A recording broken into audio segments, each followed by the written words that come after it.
and welcome to a brand new episode of Once Upon a Time.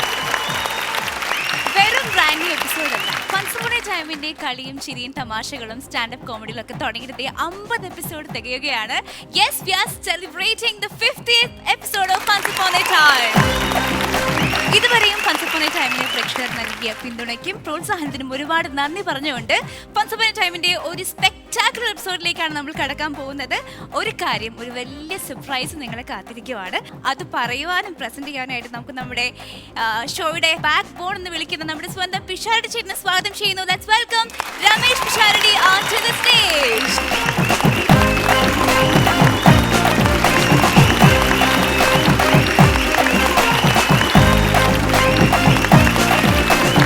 എല്ലാ പ്രിയപ്പെട്ട പ്രേക്ഷകർക്കും സ്നേഹം, ആത്മാർത്ഥമായ നന്ദി ഈ അവസരത്തിൽ അറിയിക്കുകയാണ്. മലയാളിക്ക് പൊതുവെ പരിചിതമല്ലാത്ത ഒരു പരിപാടി ഇവിടെ അവതരിപ്പിക്കുക എന്ന ആവശ്യവുമായി ബന്ധപ്പെട്ടപ്പോൾ ഒപ്പം നിന്ന അമൃത TV-യോടും കഴിഞ്ഞ 50 എപ്പിസോഡുകളിലൂടെ ഇവിടെ വന്ന് അവരുടെ കലാപ്രകടനങ്ങൾ നിങ്ങളുടെ മുന്നിൽ അവതരിപ്പിച്ച ഓരോ പ്രതിഭകളോടും ഒപ്പം ഇത് കണ്ടു വിജയിപ്പിച്ച പ്രേക്ഷകരോടും കൂടി ഈ സന്തോഷം ഞാൻ പങ്കുവയ്ക്കുന്നു. എൻ്റെ നന്ദി ഈ അവസരത്തിൽ നിങ്ങൾ ഓരോരുത്തരോടും അറിയിക്കുന്നു. ഇന്നത്തെ എപ്പിസോഡിന് ഇരട്ടി സന്തോഷം നൽകുന്ന മറ്റൊരു കാര്യം, ഇന്നത്തെ നമ്മളുടെ പരിപാടിയുടെ അതിഥിയാണ്.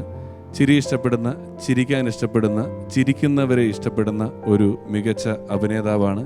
മലയാളത്തിൻ്റെ ഒരു സൂപ്പർ സ്റ്റാർ എന്ന് തന്നെ നമുക്ക് വിശേഷിക്കാവുന്ന ഒരാളാണ്. 2 പതിറ്റാണ്ടുകളിലധികമായി നല്ല ചിത്രങ്ങൾ, അദ്ദേഹത്തിൻ്റെ ഒരു സിനിമ നമുക്ക് സധൈര്യം കുടുംബസമേതം കാണാൻ സാധിക്കുന്ന ഒരുപാട് സിനിമകൾ നമുക്ക് സമ്മാനിച്ചിട്ടുള്ള മലയാളത്തിൻ്റെ പ്രിയപ്പെട്ട താരത്തെ ഏറെ ബഹുമാനത്തോടു കൂടി ഈ ഫ്ലോറിലേക്ക് സ്വാഗതം ചെയ്യുകയാണ്. സ്വാഗതം ഞങ്ങൾക്കും നിങ്ങൾക്കും ഒരുപോലെ പ്രിയപ്പെട്ട കുഞ്ചാക്കോ ബോബൻ.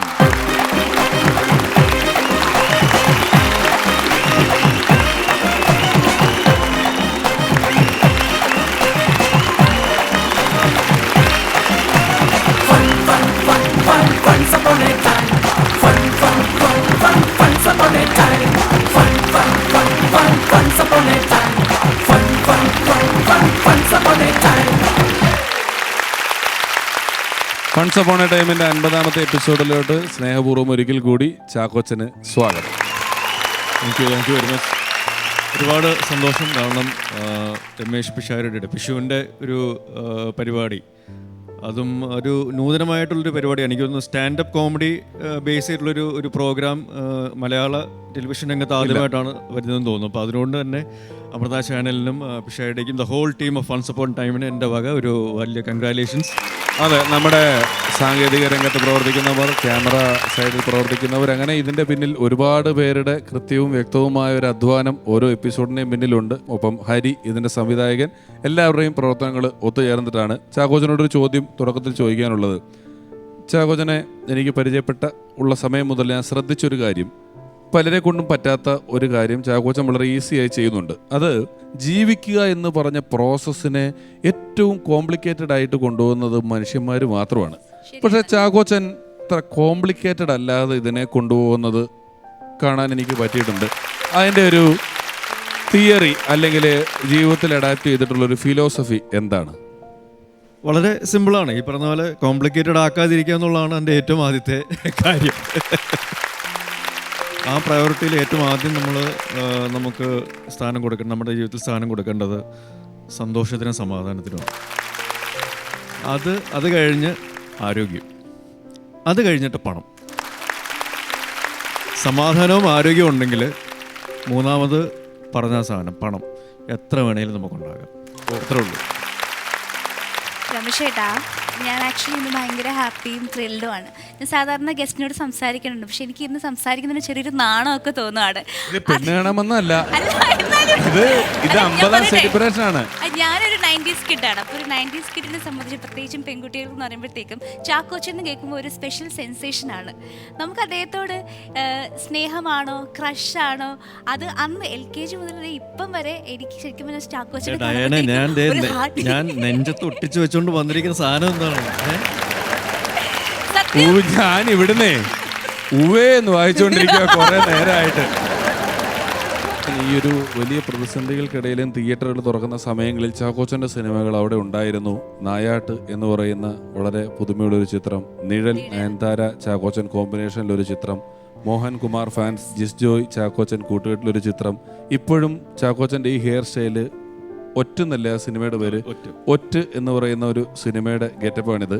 അതിൽ 2 പേര് ആദ്യമായിട്ട് ഒന്നിക്കുകയാണ്. അതിലൊന്ന് ചാക്കോച്ചൻ, മറ്റേത് അരവിന്ദ് സ്വാമി. ഇവർ 2 പേരും കൂടെ ചേർന്നാണ് അഭിനയിക്കുന്നത്. വേറെ സിനിമാ വിശേഷങ്ങൾ എന്താണ് ഏറ്റവും പുതിയത് പറയാനുള്ളത്? അല്ല, ഇത് തന്നെ ഒറ്റ, അത് തമിഴിലും കൂടി എടുക്കുന്നുണ്ട്. ഞാൻ ആദ്യമായിട്ട് അഭിനയിക്കുന്ന ഒരു ബൈലിംഗ്വൽ ഫിലിമാണ്. ഇപ്പോൾ മലയാളത്തിലും തമിഴിലും അറ്റ് എ ടൈം ഒറ്റ, തമിഴിൽ രണ്ടകം എന്ന പേരിലാണ് അത് ചെയ്യുന്നത്. ഒരു പുതിയൊരു എക്സ്പീരിയൻസ് ആണ്. ഈ പറയുന്ന പോലെ 10-24 കൊല്ലത്തിന് ശേഷം മലയാളത്തിൽ നിന്നും തമിഴിലേക്ക് പോകാനായിട്ടൊരു അവസരം ലഭിക്കുന്നു. അതും ഞാൻ ആരാധിക്കുന്ന, എനിക്ക് വളരെ ഇഷ്ടപ്പെട്ട ഒരു നടനോടൊപ്പം അരവിന്ദ് സ്വാമി. അദ്ദേഹം 25 കൊല്ലങ്ങൾക്ക് ശേഷം വീണ്ടും ഒരു മലയാള പടത്തിൽ അഭിനയിക്കുന്നു. ഒരു പേര് സൂചിപ്പിക്കുന്ന പോലെ തന്നെ കുറച്ചൊരു ത്രില്ലർ ടോണിലുള്ള ഒരു സിനിമ തന്നെയാണ്. അഭിനയിക്കുന്ന 2 പേരും പഴയകാല ഈ പറഞ്ഞ പോലെ പ്രണയ നായകന്മാരാണ് എന്നതിലപ്പുറം അതുമായിട്ട് യാതൊരു ബന്ധമില്ലാത്തൊരു സിനിമയായിരിക്കും. ശരിക്കും ഒരു ത്രില്ലിംഗ് എൻ്റർടൈനർ തന്നെയായിരിക്കും രണ്ടകം അല്ലെങ്കിൽ ഒറ്റ എന്ന മലയാളത്തിലുള്ള സിനിമ. നായാട്ട് എന്നുള്ള സിനിമ റിലീസായി കഴിഞ്ഞാൽ അത് ഒരുപാട് ക്രിട്ടിക്കൽ ആൻഡ് എന്താ പറയുക ഓഡിയൻസ് അപ്രീസിയേഷൻ ലഭിക്കുന്നുണ്ട്. അപ്പോൾ അത് എനിക്ക് തോന്നുന്നു അതിലെ പ്രവീൺ മൈക്കിൾ എന്ന കഥാപാത്രം ഞാൻ ഇതുവരെ ചെയ്തിട്ടുള്ള ക്യാരക്ടേഴ്സിൽ നിന്നും വേറൊരു തലത്തിൽ ആൾക്കാർ സ്വീകരിക്കുന്നുണ്ട് എന്നറിയുന്നതിൽ ഒരുപാട് സന്തോഷം. ആ ഒരു നന്ദിയും ഈ അവസരത്തിൽ അറിയിക്കുകയാണ്. Thank you very much. അടുത്ത റിലീസ് ചെയ്യാൻ പോകുന്ന സിനിമ ഞാനിപ്പോൾ അഭിനയിച്ചു കഴിഞ്ഞത് ഭീമൻ്റെ വഴി എന്ന സിനിമയാണ്. തമാശ എന്ന സിനിമയ്ക്ക് ശേഷം അഷ്റഫ് ഹംസ ഡയറക്റ്റ് ചെയ്യുന്ന സിനിമ. ചെമ്പനാണ്, ചെമ്പൻ വിനോദാണ് അതിൻ്റെ തിരക്കഥയും കഥയും സംഭാഷണവും. അങ്കമാലി കഴിഞ്ഞിട്ട് ചെമ്പൻ എഴുതുന്ന പടമാണ്. അങ്കമാലി കഴിഞ്ഞ് ചെമ്പൻ എഴുതുന്നത്. ചെമ്പൻ്റെ പ്രൊഡക്ഷനിലുണ്ട്. ആഷിഖ് അബുവും എല്ലാം കൂടെ ചേർന്നിട്ടാണ് എൻ്റെ പ്രൊഡക്ഷൻ ചെയ്തിരിക്കുന്നത്. നമ്മുടെ നാഷണൽ അവാർഡ് നേടിയ ഗിരീഷ് ഗംഗാധരനാണ് ക്യാമറ, വിഷ്ണു വിജയനാണ് മ്യൂസിക്, മാറാറും കാര്യങ്ങളൊക്കെ. അത് വളരെ രസകരമായിട്ട് പറഞ്ഞു പോകുന്നൊരു സിനിമയായിരിക്കും. ഏതെങ്കിലും ഒരു എപ്പിസോഡിൻ്റെ ഏതെങ്കിലും ഒരു ഭാഗങ്ങൾ ഏതെങ്കിലും ഒരാൾക്കെങ്കിലും എപ്പോഴെങ്കിലും ഒരു ചെറിയ ചിരിയെങ്കിലും സമ്മാനിച്ചിട്ടുണ്ടെങ്കിൽ അത് ഞങ്ങളുടെ ഒരു വലിയ വിജയമായി കണ്ട് സന്തോഷിക്കുന്നു. വന്ന ചാക്കോച്ചന് ഒരിക്കൽ കൂടി നന്ദി പറഞ്ഞുകൊണ്ട് നമുക്ക് അങ്ങോട്ട് ടൈമിന്റെ ഒരു മച്ച് സെലിബ്രേറ്റഡ് എപ്പിസോഡാണെന്ന്. അപ്പൊ ഇന്നേ വേദിയിൽ പെർഫോം ചെയ്യാനെത്തുന്ന standup comedian it's Krishnakumar. Let's welcome Krishnakumar on to the stage.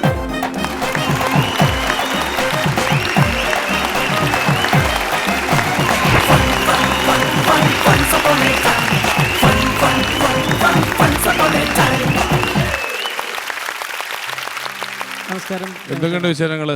നല്ല വിശേഷം. നിങ്ങളുടെ കഴിഞ്ഞ എപ്പിസോഡിനൊക്കെ ഉഗ്രൻ അഭിപ്രായമാണ്. ഒരുപാട് പേര് നിങ്ങൾ ആരാണ്, എവിടെയായിരുന്നു ഇത്രയും കാലം എന്നൊക്കെ ചോദിക്കുന്നു. Thank you so much. ഇന്ന് കുറെ പുതിയ ഇനങ്ങൾ വന്നിട്ടുണ്ടോ? ചാക്കോ ചേട്ടൻ ഈ എപ്പിസോഡ് പുതിയ ഇനങ്ങൾ എന്നെയാണ് കാണിച്ചത്. അല്ല, പുള്ളിക്കൊക്കെ വേണ്ടി പുതിയ ഇനങ്ങൾ കൊണ്ടുവന്നിട്ടുണ്ടോ? കുറെ പുതിയ ഇനങ്ങൾ വന്നിട്ടുണ്ടെന്ന് നിങ്ങളോട് പുതിയ ഇനങ്ങൾ കൊണ്ടുവന്നിട്ടുണ്ടോ എന്നാണ് ചോദിച്ചത്. അങ്ങനെ നമ്മൾ കൃഷ്ണകുമാറിന്റെ പെർഫോമൻസിലേക്ക് കടക്കുകയാണ്. All the best. Thank U. നമ്മുടെ അവിടെ ഒരു ചേട്ടനുണ്ട്. പുള്ളിക്കാരൻ ഈ കോൺക്രീറ്റ് പണിക്ക് കൊണ്ട് 10 വർഷമായിട്ട് പുള്ളി ഈ പണിയില്ല. പക്ഷെ പുള്ളിക്ക് സ്വന്തമായിട്ടൊരു വീട് പണിയാനെന്നുള്ള ധൈര്യമില്ല. അതായത് ചുമര് വയ്ക്കലും അങ്ങനത്തെ പരിപാടികളൊക്കെ ആയിട്ട്. അപ്പോൾ ആദ്യമായിട്ട് പുള്ളിക്കാരനൊരു വർക്ക് കിട്ടിയതാണ് ഒരു മോട്ടോർ ഷെഡ് കിട്ടാൻ. നമ്മൾ കണ്ടില്ലേ പഴയ കാലത്ത് ഒരു മോട്ടോർ ഷെഡ്, മോട്ടോർ പോരാന്നൊക്കെ പറയും.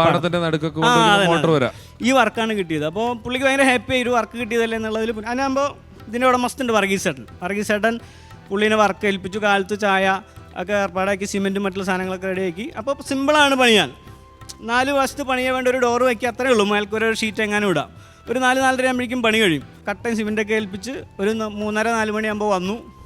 ചുറ്റും നോക്കി ഫുൾ പണി കഴിഞ്ഞ് കിടക്കണം. അപ്പോൾ പുള്ളി ഇതെല്ലാം കട്ട വെച്ച് ഫുൾ സെറ്റ് ചെയ്തു. അതിനുള്ളിൽ ഇതെങ്ങനെയാണ് ഇതിൻ്റെ അകത്തേക്ക് പോകുക, അതായത് ഡോറ് വയ്ക്കാൻ പുള്ളി മറന്നുപോയി. പുള്ളി അങ്ങനെ ചുറ്റും കഴിഞ്ഞു. അങ്ങനെ പുള്ളീനെ വിളിച്ച് ചോദിക്കുകയാണ്, അതെ നീ എവിടെയാണ് ഇതിൻ്റെ ഉള്ളിലേക്ക് എങ്ങനെ കിടക്കുക വെച്ചപ്പോൾ ആളകത്തെന്ന് പറയാം. ആ വർഗീസ് ചേട്ടൻ വന്നാ, ഞാൻ എങ്ങനെ പുറത്തേക്ക് കിടക്കാന്ന് വെച്ചിട്ട് ആലോചിച്ചിട്ടാണെങ്കിൽ കുറേ നേരമായിരുന്നു. ചാക്കോ ചേട്ടൻ്റെ പഴയ അനിയത്തിപ്രാവിലൊക്കെ ആ സ്പ്ലെൻഡർ ഇറങ്ങിയൊരു കാലഘട്ടം ഓർമ്മയുണ്ട്. അപ്പോൾ അന്ന് എല്ലാ കോളേജ് പിള്ളേരെല്ലാം ഈ സ്പ്ലെൻഡറിലാണ് ഇഷ്ടം, ഇങ്ങനെ പറന്ന് അടിച്ചു പൊളിച്ചൊക്കെ പോകാനായിട്ട്. അപ്പോൾ അന്നത്തെ കാലത്ത് ഹെൽമെറ്റ് ചെക്കിംഗ് ഒന്നും അല്ല പ്രധാനം, ലൈസൻസാണ്. എന്തെങ്കിലും പോലീസ് കൈ കാണിച്ചാൽ ഇത് മാത്രമേ വയ്ക്കൂ, ലൈസൻസും പിന്നെ ഇൻഷുറൻസും. അങ്ങനെ ഈ ബൈക്കിൽ ഇവൻ കോളേജിലേക്ക് പോയോണ്ടിരിക്കുമ്പോൾ പോലീസ് കൈ കാണിച്ചു, ലൈസൻസ് എവിടാ? അപ്പോൾ പുള്ളി ലൈസൻസ് എന്നൊക്കെ പറഞ്ഞ് തപ്പി. സാറേ എടുത്തിട്ടില്ലായിരുന്നു. എന്നാൽ പോയി വീട്ടിൽ പോയി എടുത്തിട്ട് അല്ല, ഞാൻ ഇതേവരെ എടുത്തിട്ടില്ലായിരുന്നു. അപ്പോൾ പുള്ളി അങ്ങനെയൊക്കെ പറഞ്ഞപ്പോൾ പുള്ളി പറഞ്ഞു ആ ഒരു കാര്യം ചെയ്തു, ഇവൻ കോളേജിലേക്ക് പോവുകയാണ്. അപ്പോൾ അർജൻറ്റ് സാറേ എന്തെങ്കിലും ഒന്ന് ശരിയാക്കണം. അപ്പോൾ പോലീസ് പറഞ്ഞു ഒരു കാര്യം ചെയ്യും, SI കണ്ട ഒരു 200 രൂപ തന്നേക്കെന്ന് പറഞ്ഞു. പുള്ളി 200 രൂപ കൊടുത്തു, അന്ന് വിട്ടു പറഞ്ഞു. അപ്പോൾ ഇവനൊരു സംശയം, ഇനി ഇത് പോണ വഴിക്ക് അറിയാമല്ലോ, അപ്പോൾ അങ്കമാലിയിൽ നിന്ന് വരികയാണെങ്കിൽ ആലുവ ചിലപ്പോൾ ചെക്കിംഗ് ഉണ്ടാവും, പാലാരിവട്ടം ഉണ്ടാവും, അങ്ങനെ മഹാരാജാസ് എത്തണ വരെ പല സ്ഥലത്ത് ചെക്കിംഗ് ഉണ്ട്. അല്ല സാറേ ഇനി ഇതിൻ്റെ ഇടയ്ക്ക് വെച്ചിട്ട് വേറെ പോലീസുകാർ വല്ലതും ചോദിച്ചാൽ എന്താ പറയുക? എടാ അതിനൊക്കെ ഞങ്ങളുടെ പോലീസുകാരുടെ ഇടയിൽ ഒരു കോഡുണ്ട്. അതെ എന്താണ്? നീ ഇനി ഏതെങ്കിലും പോലീസ് അടുത്ത ജംഗ്ഷനിൽ കൈ കാണിച്ചാൽ കിളി എന്ന് പറഞ്ഞാൽ മതി. അതെയോ? അപ്പോൾ നല്ലൊരു സംശയമായിട്ട് പുള്ളി ബൈക്ക് ഓടിച്ച് അങ്ങനെ പോകുമ്പോൾ ആലുവ എത്തിയപ്പോൾ പോലീസ് നിർത്ത് പറഞ്ഞ പുള്ളി പേടിച്ചിട്ടൊക്കെ ഒരു ഊഹം വെച്ചിട്ട് സാറേ കിളി, കിളിയാണല്ലോ, വിട്ടോ അങ്ങനെ പോയി. അത് കഴിഞ്ഞ് അടുത്ത കളമശ്ശേരി കഴിഞ്ഞു. അപ്പോൾ അവിടെയും പോലീസ് കഴിഞ്ഞ പുള്ളി കിളി എന്ന് പറഞ്ഞു. കിളിയാണോ വിട്ടോ. അങ്ങനെ എല്ലാ ജംഗ്ഷനും കിളി എന്ന് പറഞ്ഞപ്പോൾ അങ്ങനെ സുഖമായിട്ട് പോയി. പുള്ളി കോളേജിലെത്തി എല്ലാവരോടും പറഞ്ഞു, എടാ എനിക്കിനി ലൈസൻസും ഹെൽമെറ്റിനൊന്നും ആവശ്യമില്ല, പോലീസുകാരുടെ കോഡൊക്കെ ഞാൻ പഠിച്ചു, പോലീസ് കൈ കാണിച്ച് എന്താ പറയണത് എനിക്കറിയപ്പോൾ എന്ന് പറഞ്ഞു. പിറ്റേ ദിവസം വേറെ കൂട്ടുകാരെയും വെച്ച് ഞാൻ ഇപ്പോൾ കാണിച്ചു തരാമെന്ന് പറഞ്ഞിട്ട് ആദ്യം കൈ കാണിച്ച പോലീസുകാരനെ കൈ കാണിച്ചു. നിർത്ത് പറഞ്ഞ പുള്ളി സാറേ കിളി എന്ന് പറഞ്ഞു. അപ്പോൾ തന്നെ പുള്ളി ചേർത്ത് വന്നിട്ട് ഇന്ന് കാക്കാന്ന് കോഡ് മാറിയത്.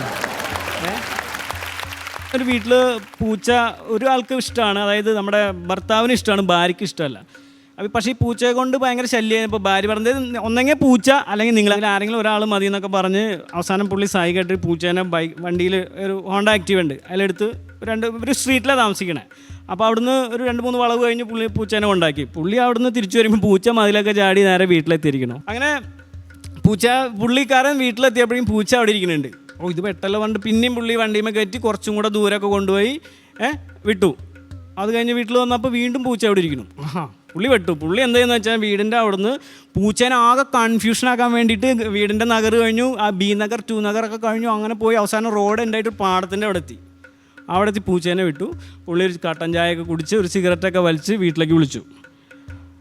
പൂച്ച അവിടെ വന്നുകൊണ്ട് ചോദിച്ചു ഭാര്യയോട്, എത്തിയിട്ട് പറഞ്ഞു, ഫോണൊന്ന് കൊടുത്ത് എനിക്ക് വീട്ടിലേക്കുള്ള വഴി അറിയില്ല എന്ന്.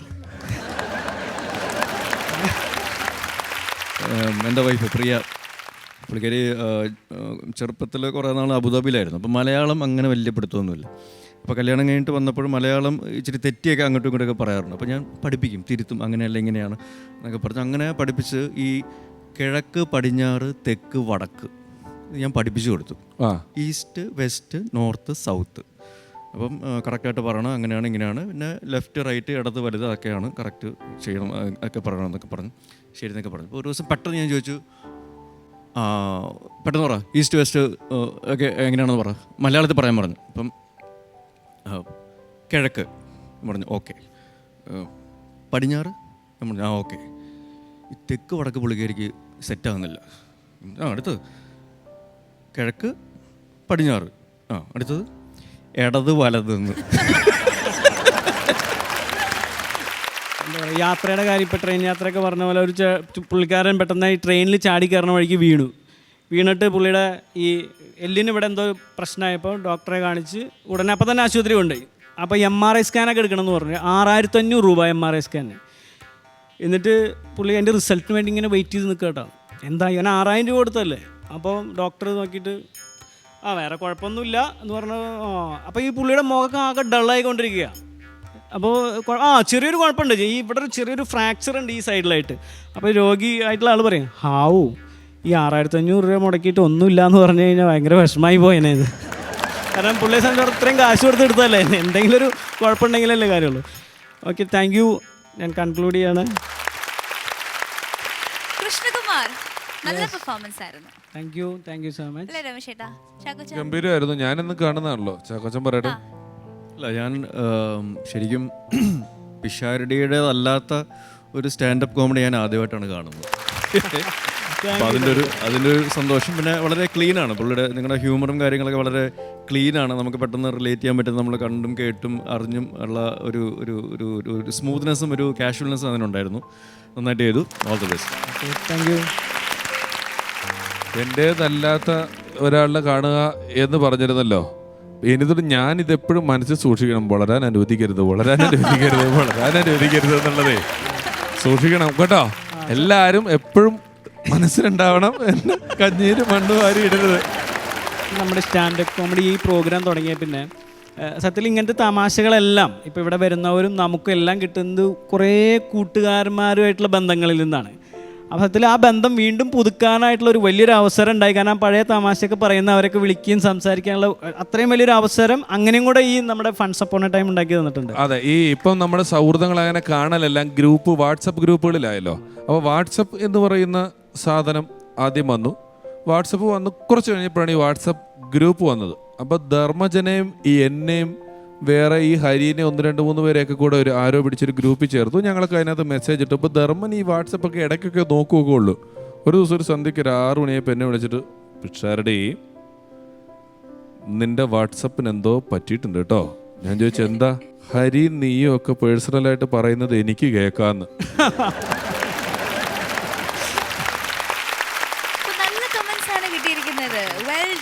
Okay, thank you Diana and Chackochan and Ramesh.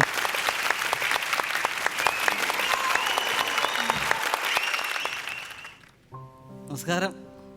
ഒരുപാട് സന്തോഷം. അതിന് ചാക്കോച്ചനും കൂടി വന്നിരിക്കുമ്പോൾ ദൈവമേ എല്ലാം എന്താണ് സാധാരണ വല്ല വേഷം കെട്ടൊക്കെ ഉണ്ടാവുമല്ലോ ഇന്ന്. എനിക്ക് എന്താന്നില്ലാത്തൊരു ആനന്ദം. കാരണം വെച്ചാൽ പിഷുവിനെ ഞാൻ ഇങ്ങനെയൊന്നും അല്ല വിചാരിച്ചിരുന്നത്. ഇങ്ങനൊരു സംഭവം ചെയ്യുമെന്ന് ഞാൻ ഒട്ടും പ്രതീക്ഷിച്ചില്ല. ചാക്കോച്ചനൊന്ന് മനസ്സിലാക്കണം. കാരണം ഇന്നത്തെ ഈ ദിവസം എല്ലാം അറിഞ്ഞുകൊണ്ട് ഈ ഒരു ആനന്ദ നിമിഷത്തിൽ ചാക്കോച്ചനെയും കൂടി ഇവർ എൻ്റെ ഒരു പരിപാടിക്ക് വേണ്ടി ക്ഷണിച്ച് കൊണ്ടുവന്നല്ലോ. അതുകൊണ്ടാണ് അത് തന്നെ ഭയങ്കര സന്തോഷമായി. ഇപ്പോൾ എനിക്ക് സ്വപ്നത്തിൽ ഞാൻ മറക്കൂല്ലോ വിഷാരടി. ഇത് നിങ്ങളുടെ പരിപാടിക്ക് അല്ല, എൻ്റെ 50ാമത് പിറന്നാളാണല്ലോ ഇന്ന്. അപ്പോൾ അതിൻ്റെ ഒരു ആഘോഷത്തിന് വേണ്ടിയിട്ട് നിങ്ങൾ കേക്കൊക്കെ മേടിച്ച് കാണും. പിന്നെ 50 ഇവിടെ എഴുതി കാണിക്കുകയും ചെയ്തെന്ന് തോന്നുന്നു. അവിടെ എഴുതുന്നുണ്ട്. അപ്പോൾ അതൊക്കെ ഓർക്കുമ്പോൾ എനിക്ക് ഇതിൽ കൂടുതൽ ഇതെന്താ കിട്ടാനുള്ള എൻ്റെ ജീവിതത്തിൽ. കേശവമാമ, നിങ്ങളുടെ 50ാം പിറന്നാൾ ഞങ്ങൾ അറിഞ്ഞിട്ട് പോലുമില്ല. നിങ്ങളുടെ 50ാം വയസ്സ് ഞങ്ങൾക്ക് എന്താ? എനിക്കറിയാം. കുറച്ച് കഴിയുമ്പോൾ നിങ്ങൾ എല്ലാവരും കൂടി ചേർന്നിട്ട് ഹാപ്പി ബർത്ത്ഡേ എന്നൊക്കെ പാടും. ആ സമയത്ത് ഡയാനൊരു കാര്യം ചെയ്യണം. മറ്റേ തിരിച്ചു പൊട്ടിക്കുമ്പോൾ എൻ്റെ തലയിൽ കൂടി വന്നിട്ട് കേക്കിലൊന്നും അധികം വീട്ടരുത്. കേക്കില്ല, നിങ്ങളുടെ പിറന്നാളും അല്ല. ഞങ്ങൾ ഇവിടെ നമ്മുടെ ഈ പരിപാടിയുടെ 50ാമത്തെ എപ്പിസോഡിന്റെ ആഘോഷമാണ് നടത്തിക്കൊണ്ടിരിക്കുന്നത്. ശരിക്കും തന്നെ പിന്നെ കള്ളം പറയാൻ പറ്റുമോ? 50th എപ്പിസോഡ് എഴുതുന്നത് അതിന്റെ പുറകില് എന്റെ പേരെഴുതി കാണിച്ചില്ല. അപ്പൊ ഞാൻ അത് തന്നെ, ഇത് നിങ്ങളുടെ എപ്പിസോഡാണ്. 50ാം എപ്പിസോഡ് നടക്കുന്നത്. ചതിയില്ല, നിങ്ങൾ തന്നെ താൻ വിചാരിച്ചോണ്ട് വന്നതല്ലേ. കേശുമാമനെ കണ്ടാൽ ഒരു 60 ഫീൽ ചെയ്യും. അപ്പോൾ 50 എന്ന് പറഞ്ഞാൽ കള്ളത്തരമാണെന്ന് ആൾക്കാർ വിചാരിക്കുള്ളൂ. അതുകൊണ്ട് ഞാൻ ഇത്രയും നേരം പറഞ്ഞ് ഇത്രയും പൊക്കത്തിലൊക്കെ വെച്ചിട്ട് ഇപ്പൊ തന്നെ എന്നെ തളർത്തിക്കളയുന്നുണ്ട്. പക്ഷെ കാശ് കൊടുത്ത് ചെയ്യിക്കണിരിക്കുന്നു. ഞാൻ കാശ് കൊടുത്തതല്ല. അല്ല എന്തായാലും നിങ്ങളുടെ പിറന്നാളല്ല. ഇപ്പൊ ഇങ്ങനെ പറയില്ല. അല്ല, എന്താ നിങ്ങളുടെ പ്രശ്നം എന്താ? എന്നിട്ട് ഞാനിപ്പോ പറയട്ടെ, എനിക്കിപ്പോ എന്ന് പറഞ്ഞാല് എന്റെ ഈ കലയുടെ പ്രശ്നത്തിൽ തന്നെ ഭയങ്കര വിഷയമാണ്. കലക്ക് വേണ്ടി ഞാൻ എന്റെ വീട് വരെ ഉപേക്ഷിച്ചൊക്കെയാണ്. അറിയോ? അത് ഭയങ്കര സംഭവമുള്ള ഒരു കലാകാരൻ എന്നുള്ള നിലയ്ക്ക് നിങ്ങൾ അത് ഭയങ്കരമായിട്ട് അപ്രീഷിയേറ്റ് ചെയ്യണം. കാരണം കണ്ടിട്ടില്ല പല ക്യാരക്ടേഴ്സിന് വേണ്ടി ആൾക്കാർ പല രീതിയിൽ അവരുടെ ശരീരം, ഇപ്പം വിക്രം അന്യൻ എന്ന സിനിമയ്ക്ക് വേണ്ടിയിട്ടും ഐ എന്നുള്ള സിനിമയ്ക്ക് വേണ്ടി വണ്ണം കുറയ്ക്കുന്നു, കൂട്ടുന്നു. ഒരു കാര്യം പറയാം. നിങ്ങൾ ചാക്കോച്ചനോട് അതിഥിയായിട്ട് വരുന്നു, വലിയ സന്തോഷമുള്ള കാര്യമാണ്. നമ്മൾ തമ്മിലുള്ള ബന്ധം വഷളാവരുത്. എന്താ വഷളായിരുന്നു? വിക്രത്തിനെ പോലൊരു നടനെ ഈ പുള്ളിയായിട്ടൊക്കെ കമ്പയർ ചെയ്യാൻ നിങ്ങൾക്ക് എങ്ങനെ സാധിക്കുന്നു? നേരെ വിക്രത്തിലോട്ടാണ് പോകുന്നത്. വേറെ എന്തെല്ലാം കഴിഞ്ഞിട്ടാണ് വിക്രത്തിലോട്ടൊക്കെ എത്തേണ്ടത്? ഈ പറയുന്ന അത്രയും ഒരു കഴിവ് ഇല്ലാത്ത ആളാണെന്ന് എനിക്ക് തോന്നിയിട്ടില്ല. കഴിവുണ്ട് ചാക്കോച്ചൻ, എനിക്ക് ഭയങ്കര കഴിവാ. എന്തൊക്കെയാണ് ആ കഴിവുകൾ? ഇപ്പൊ ഞാൻ പറയട്ടെ, എനിക്ക് ഇവിടെ ഒരു സജഷൻ പറയാനുണ്ട്. ഞാനപ്പോൾ ഇത് പറഞ്ഞുകൊണ്ട് പറയാണ്. നമ്മളൊക്കെ ഞാൻ പറയട്ടെ, ഇപ്പൊ ചാക്കോച്ചൻ എത്രയോ പടത്തിന് നല്ല രീതിയിൽ ഡാൻസ് അടിപൊളിയായിട്ട് ചെയ്തിട്ടുണ്ട് സംഭവങ്ങൾ.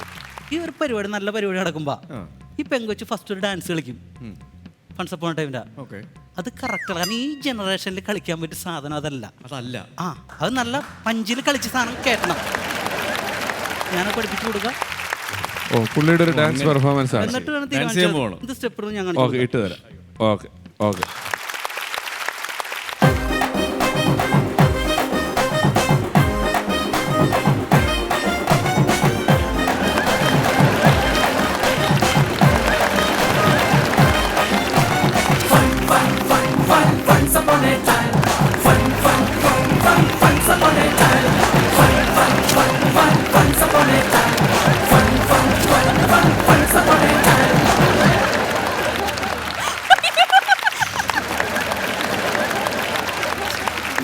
വയ്യാത്ത പട്ടി കയ്യാല കയറേണ്ട വല്ല ആവശ്യമുണ്ടോ?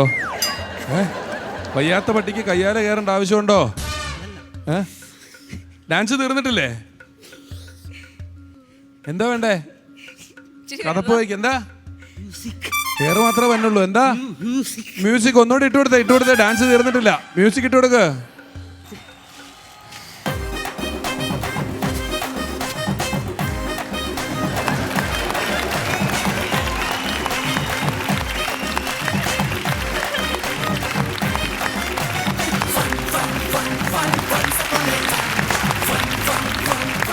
ഇന്നത്തെ എപ്പിസോഡ് വൈൻഡ് അപ്പ് ചെയ്യുമ്പോൾ നമ്മളെല്ലാവരും എക്സ്ട്രാ ഹാപ്പിയാണ്. ഫസ്റ്റ് ഓഫ് ഓൾ നമ്മുടെ 50th എപ്പിസോഡായിരുന്നു. പിന്നെ നമുക്ക് ഏറ്റവും പ്രിയമുള്ള നമ്മുടെ സ്വന്തം എന്ന് വിശേഷിപ്പിക്കുന്ന ചാക്കോച്ചൻ നമ്മോടൊപ്പം ഉണ്ടായിരുന്നു. അപ്പോൾ ആദ്യം തന്നെ ചാക്കോച്ചന് ഒരു വലിയ നന്ദി അറിയിക്കുകയാണ്. Thank you so much Chackocha for being here with us. ഇനിയുള്ള ഒരു 2 എപ്പിസോഡ് കൂടിയൊക്കെ നമ്മളോടൊപ്പം ഉണ്ടാവില്ലേ? ഞങ്ങളുടെ ഒരു സ്പെഷ്യൽ റിക്വസ്റ്റ് ആണിത്. തിരക്കൊക്കെ ആണെന്ന് അറിയാം, ബട്ട് സ്റ്റിൽ 2 എപ്പിസോഡ് കൂടെ ഞങ്ങളുടെ കൂടെ ഇരിക്കുന്നതിനെ പറ്റി ഡയന രാജകുമാരി ചോദിച്ചാൽ പിന്നെ ചാൾസ് രാജകുമാരൻ എന്ത് ചെയ്യാൻ പറ്റും? Okay, so he will be there with us for the next 2 episodes. എന്തായാലും ഇതുപോലൊരു മനോഹരമായ എപ്പിസോഡുമായി ഞങ്ങൾ വീണ്ടും എത്തുന്നതായിരിക്കും. Until then, it's bye from Once Upon a Time.